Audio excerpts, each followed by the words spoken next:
আসসালামু আলাইকুম। জেনতারা নিউজ বাংলা অধিবেশন প্রবাহতে আপনাদের স্বাগত।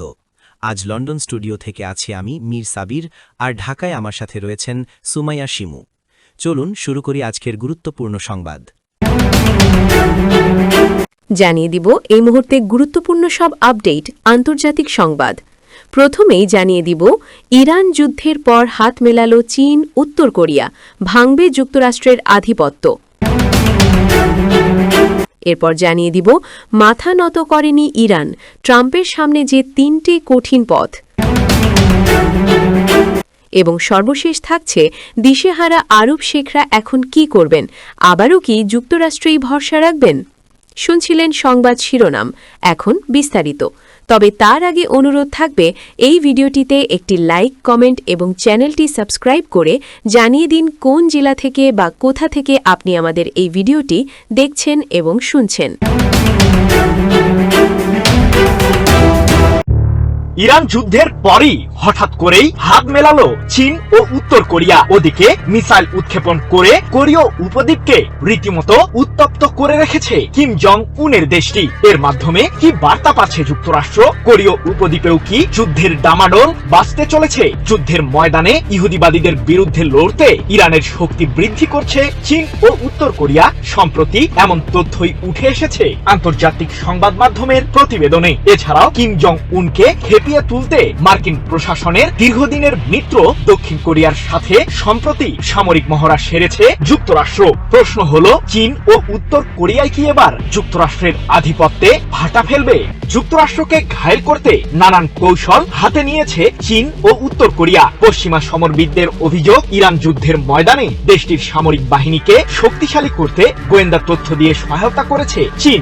এমনকি উত্তর কোরিয়ার কাছ থেকেও মিসাইল ইস্যুতে প্রয়োজনীয় সাহায্য লাভ করেছে তেহরান, যাকে ঘিরে বেশ চিন্তিত মার্কিন প্রেসিডেন্ট ডোনাল্ড ট্রাম্প। কারণ মার্কিন আধিপত্যকে চ্যালেঞ্জ জানানোর শপথ গত বছরের সেপ্টেম্বরেই নিয়েছিল চীন। তাহলে কি সে লক্ষ্যই পূরণে ছুটছে বেইজিং? যুক্তরাষ্ট্র, ইসরায়েল ও ইরানের যুদ্ধের ময়দানে শান্তি ফেরার পরই হঠাৎ করেই চীনের শীর্ষ কূটনীতিক ও দেশটির পররাষ্ট্রমন্ত্রী ওয়াং ই উত্তর কোরিয়া গেছেন, যাকে ঘিরে চাঞ্চল্য ছড়িয়েছে মার্কিন দরবারে। কারণ মধ্যপ্রাচ্য সংকটের মাঝেই দুই পারমাণবিক শক্তিধর রাষ্ট্রের হাত মেলানো যে যুক্তরাষ্ট্রের জন্য অশনি সংকেত বয়ে আনছে তা সহজেই অনুমান করা যায়। আর মার্কিন প্রশাসনের এই উৎকণ্ঠা আরো বাড়িয়ে তুলেছে চীনের পররাষ্ট্র মন্ত্রণালয়ের এক বিবৃতি, যাতে লেখা হয়েছে উত্তর কোরিয়ার সর্বোচ্চ নেতা কিম জং উনের সাথে সাক্ষাৎ করেছেন ওয়াং ই। উত্তাল ও জটিল আন্তর্জাতিক পরিস্থিতির মাঝে চীন ও উত্তর কোরিয়া যোগাযোগ এবং নিজেদের মাঝে সমন্বয় বৃদ্ধি করছে। চীনের পররাষ্ট্র মন্ত্রণালয় তাদের বিবৃতিতে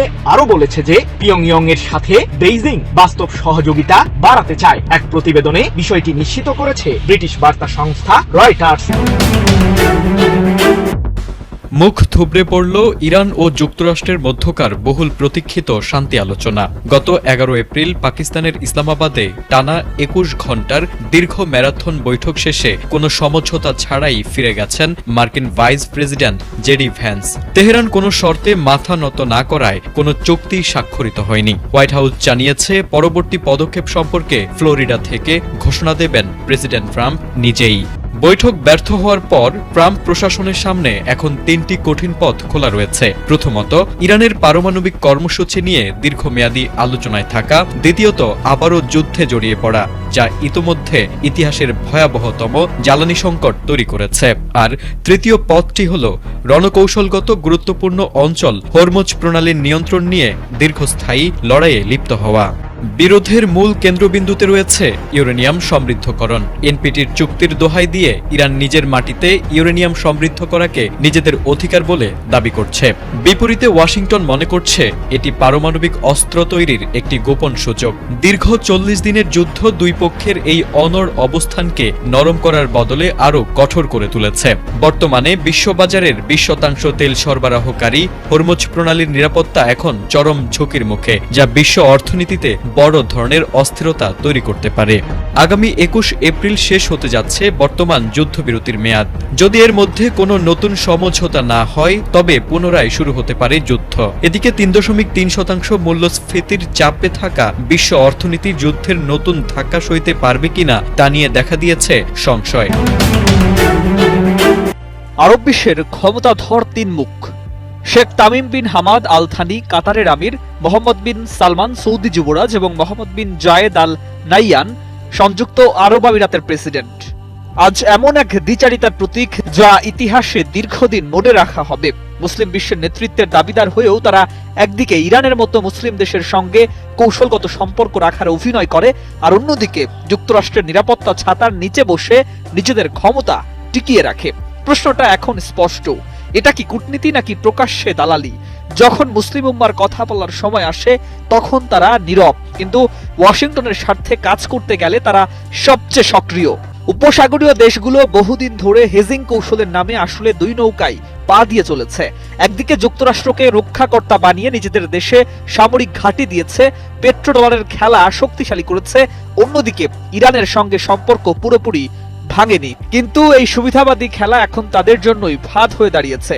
1979 সালের ইরানি বিপ্লবের পর থেকে তারা যুক্তরাষ্ট্রের অনানুষ্ঠানিক নিরাপত্তার উপর নির্ভর করেছে, অথচ কোনোদিন সত্যিকারের নিরাপত্তা নিশ্চয়তা পায়নি। মুসলিম ঐক্যের কথা বললেও বাস্তবে তারা নিজেদের স্বার্থ ছাড়া কিছুই দেখেনি। গত 15 বছরে সেই ভরসার ভিত আরো নড়বড়ে হয়েছে। বারাক ওবামার সময় আরব বসন্ত এবং লিবিয়ায় ওমর গাদ্দাফি বিরোধী অভিযান উপসাগরীয় দেশগুলোকে ভীত করে তোলে।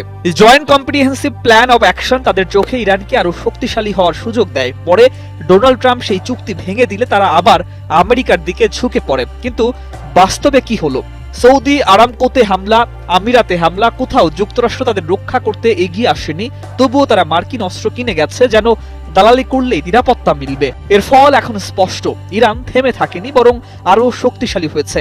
60% সমৃদ্ধ ইউরেনিয়াম, শক্তিশালী ক্ষেপণাস্ত্র, লেবানন, সিরিয়া, ইয়েমেনে প্রক্সি শক্তি, সব মিলিয়ে ইরান এখন এক বাস্তব শক্তি। আরব দেশগুলো যেখানে বিভক্ত সেখানে ইরান নিজের অবস্থান শক্ত করেছে। এমনকি যুদ্ধ শেষের পরিকল্পনাও উপসাগরীয় দেশগুলোর কোনো গুরুত্ব নেই। যুক্তরাষ্ট্র নিজের মতো সিদ্ধান্ত নেয়, আর ইরানের পাল্টা আঘাতের ঝুঁকি গিয়ে পড়ে এই দেশগুলোর উপরই, অর্থাৎ তারা নিজেরাই নিজেদের ঢাল বানিয়েছে।